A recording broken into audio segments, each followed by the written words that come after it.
a couple of weeks ago, Silas, my 15-year-old, said to me, let's walk around and make a list of things that we need to do to get ready for Fall Fest. That's our yearly party that we have. And I said, okay, you know, anytime a kid shows initiative, I'm on it. So he took me, we got as far as the Gaga pit. So if you guys have never heard of Gagaball, it's really fun. You should look it up. But it's basically a game where you have to get people out by hitting them with the ball, but you can only use hands. You can't kick with feet. And it's on the ground. It's in a pit. Okay, a pit they call it. So years ago, I'm guessing maybe 7 years ago, when we first lived here, Jason built the kids a Gagaball pit because it was a game that they had played with the troops that we were part of and loved it. And so he said, I'm building you guys one of these. He bought wood. The kids were smaller at that time. They helped unload. They helped build it.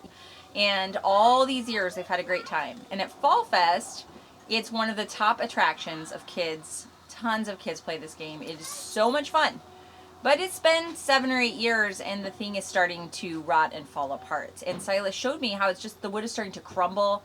And he said, I don't even know if this will make it through Fall Fest. Why don't we build a new one?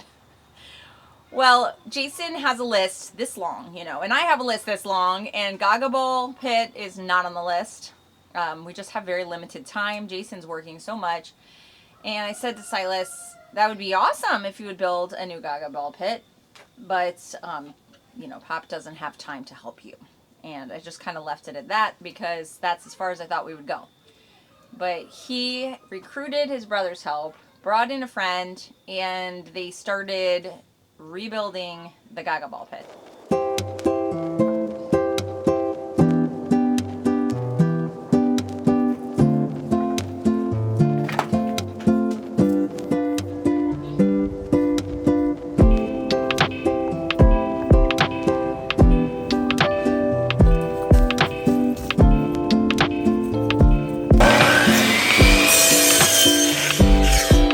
So you had a vision to rebuild the Gagaball pits, and can I be honest, I didn't think that you would actually pull it off and finish it. Although you're very talented, it is a huge project. So Silas had this idea to rebuild the Gaga pit. What did you think? I was thinking we're not gonna get this done, and it's not possible. We didn't have lumber here, so what did you do first to get lumber? So for the main boards on the side of the Gaga pit, the side that the ball's bouncing off of, I took Leo's truck and found a log that was by the side of our lane road, pulled it up, and we started milling it. So when Silas needed to start milling, you were the guy he came to because it really is a two-man job, I think. Yeah, there's a lot of processes in doing it. There's somebody that mills it, and there's somebody that's checking the clamps and if the blade's gonna hit the metal and stuff like that. What's it like to be 12 years old and know how to run a sawmill? I mean, I've talked to friends and stuff. They're like, "What even is that?" I'm like, "Wow, I have such a good life at 12, being able to run a mill, and not many people have that option or choice." So I think it's really fun. You guys did an amazing job. It looks so good. Was it hard to assemble the pieces together?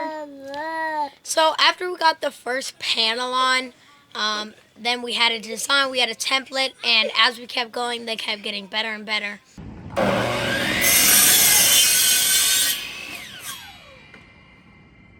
How did you know measurements and things? Because you made a prototype, right? Cut a bunch of different things on a scrap piece of board, bunch of different angles, and then I found the right one.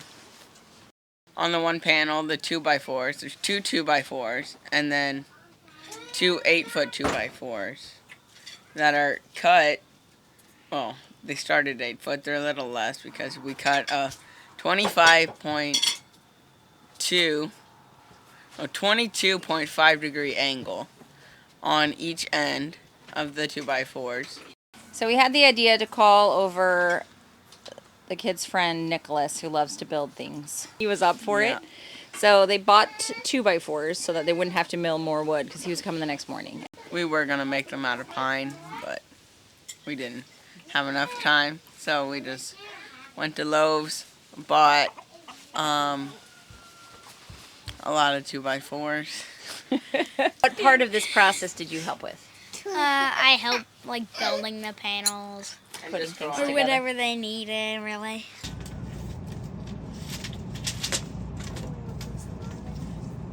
First panel we made, we put on the side that like no one would hardly inspect the panel. So, and then the last one we made, we put right by the side where everybody's walking up. Well, most everybody. It looks amazing. Yeah. I couldn't even believe it. Now, once you got the panels built, then the younger kids were very excited to join in with the next part. Which was destroying. Die! This is so fun!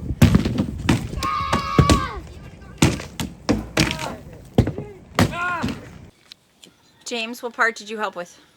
Wreck it. The Wreck-It. Wreck-It Ralph. Oh, Wreck-It and I did. James. I brought them food. Well, that's good. That's good. Was Yeah, was the ours demo was- very fun? We destroyed the old pit and Yeah, took we all the pieces and made a big bonfire. And then, yeah. And then we took shovels, and since it was there for like 8 years or so, it was in the ground probably that much or so. So we took shovels, got that out, and then started screwing in the other panels because we didn't start destroying till we had all the panels done. We need a block under the whole thing. Oh no. Put your feet on No, I have to do what Nick did. Lift your end a little bit, Nick. I was amazed at how quickly it came together. Yeah, it was pretty easy because all you needed is like 2 or 3 3-inch decking screws.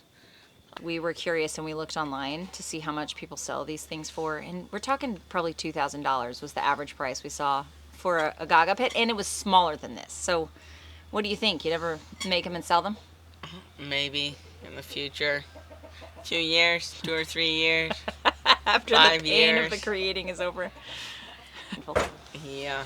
Well, you are quite the getter-doner when it comes to projects, and I'm impressed. You did an amazing job. Gagaball!